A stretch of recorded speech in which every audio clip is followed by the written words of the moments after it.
जय श्री राम मित्रों, आज मैं आप सबको हिंदू धर्म का सबसे बड़ा त्योहार होली 2023 के बारे में बताने जा रहा हूँ। इसमें मैं आप सबको बताऊंगा कि बुराई पर अच्छाई की जीत से जुड़ा यह पावन पर्व इस साल कब मनाया जाएगा, किस दिन जलेगी होलिका और किस दिन खेला जाएगा रंग। होली से जुड़ी मान्यता और इस पावन पर्व से जुड़े शुभ मुहूर्त, दिन, तिथि और साथ ही मैं यह भी बताऊंगा कि धार्मिक मान्यताओं में होलिका दहन के अलावा होली को लेकर भी कई तरह की कहानियां प्रचलित है। इनमें से एक कथा कामदेव की भी है। होली से जुड़ी कामदेव और भगवान शिव शंकर की कथा के बारे में मैं आप सबको इस वीडियो में विस्तार से बताऊंगा। आप इस वीडियो को अंत तक जरूर देखें और अगर आप इस चैनल पर नए हैं और अभी तक आप इस चैनल को सब्सक्राइब नहीं किए हैं तो प्लीज आप इस चैनल को सब्सक्राइब करके बेल आइकन को जरूर दबा लेना, क्योंकि मैं इस चैनल पर हिंदू सनातन धर्म से जुड़ी व्रत, त्योहार, पूजा पाठ और वेद पुराणों में वर्णित सिद्ध चमत्कारी मंत्रों के वीडियो रेगुलर बेस पर लेकर आता रहता हूं, जिसका नोटिफिकेशन आप सबको सबसे पहले मिले और आप इसका लाभ प्राप्त कर सकें। मित्रों, हिंदू धर्म में होली प्रमुख त्योहार में से एक है।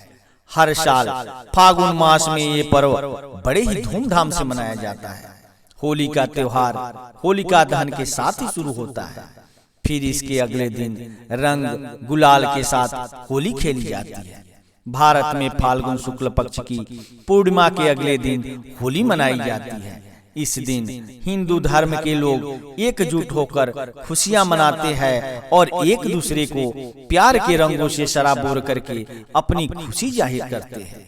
हिंदू धर्म के अनुसार होलिका दहन को बुराई पर अच्छाई की जीत का प्रतीक माना गया है। फाल्गुन माह की पूर्णिमा तिथि 6 मार्च 2023 को शाम 4:17 पर शुरू होगी, जिसका समापन 7 मार्च 2023 को शाम 6:09 पर होगा। भद्रा पुंज सुबह 12:43 से सुबह 2:01 तक है। भद्रामुख सुबह 2:01 से सुबह 4:11 तक है। होलिका दहन का जो शुभ मुहूर्त है 7 मार्च 2023 को शाम 6:31 से रात 8:58 तक है। इसका कुल अवधि 2 घंटा 27 मिनट है। आइए अब मैं आप सबको होली से जुड़ी कामदेव और भगवान शिव शंकर की कथा के बारे में विस्तार से बताता हूँ। मित्रों, पौराणिक कथा के अनुसार देवी पार्वती शिव जी से विवाह करना चाहती थी, लेकिन तपस्या में लीन शिव जी का ध्यान उनकी ओर नहीं गया। पार्वती की इन कोशिशों को देखकर प्रेम के देवता कामदेव आगे आए और उन्होंने शिव पर पुष्प बाण चला दिया, जिसके कारण शिव की तपस्या भंग हो गई। तपस्या भंग होने की वजह से शिव नाराज हो गए और उन्होंने अपनी तीसरी आंख खोल दी और उनके क्रोध की अग्नि में कामदेव भस्म हो गए। इसके बाद शिव जी ने पार्वती की ओर देखा। हिमवान की पुत्री पार्वती की आराधना सफल हुई और शिव ने उन्हें अपनी पत्नी के रूप में स्वीकार कर लिया। लेकिन कामदेव के भस्म होने के बाद उनकी पत्नी रति को असमय ही वैधव्य सहना पड़ा। फिर रति ने शिव की आराधना की। वह जब अपने निवास पर लौटे तो कहते हैं कि रति ने उनसे अपनी व्यथा कही। वही पार्वती के पिछले जन्म की बातें याद कर भगवान शिव ने जाना कि कामदेव निर्दोष है। पिछले जन्म में दक्ष प्रसंग में उन्होंने अपमानित होना पड़ा था। उनके अपमान से विचलित होकर दक्ष पुत्री सती ने आत्मदाह कर लिया। उन्हीं सती ने पार्वती के रूप में जन्म लिया और इस जन्म में भी शिव का ही वर्ण किया। कामदेव ने तो उन्हें सहयोग ही दिया। शिव की दृष्टि में कामदेव फिर भी दोषी है, क्योंकि वह प्रेम को शरीर के तल तक सीमित रखते और उसे वासना में गिरने देते हैं। इसके बाद शिव जी कामदेव को जीवित कर दिया। उसे नया नाम दिया मनसी जी। कहा कि अब तुम अशरीरी हो। उस दिन फागुन की पूर्णिमा थी।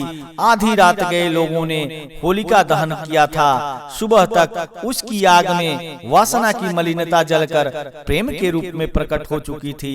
कामदेव अशरीरी भाव से नए सृजन के लिए प्रेरणा जगाते हुए विजय का उत्साह मनाने लगे। ये दिन होली का दिन होता है।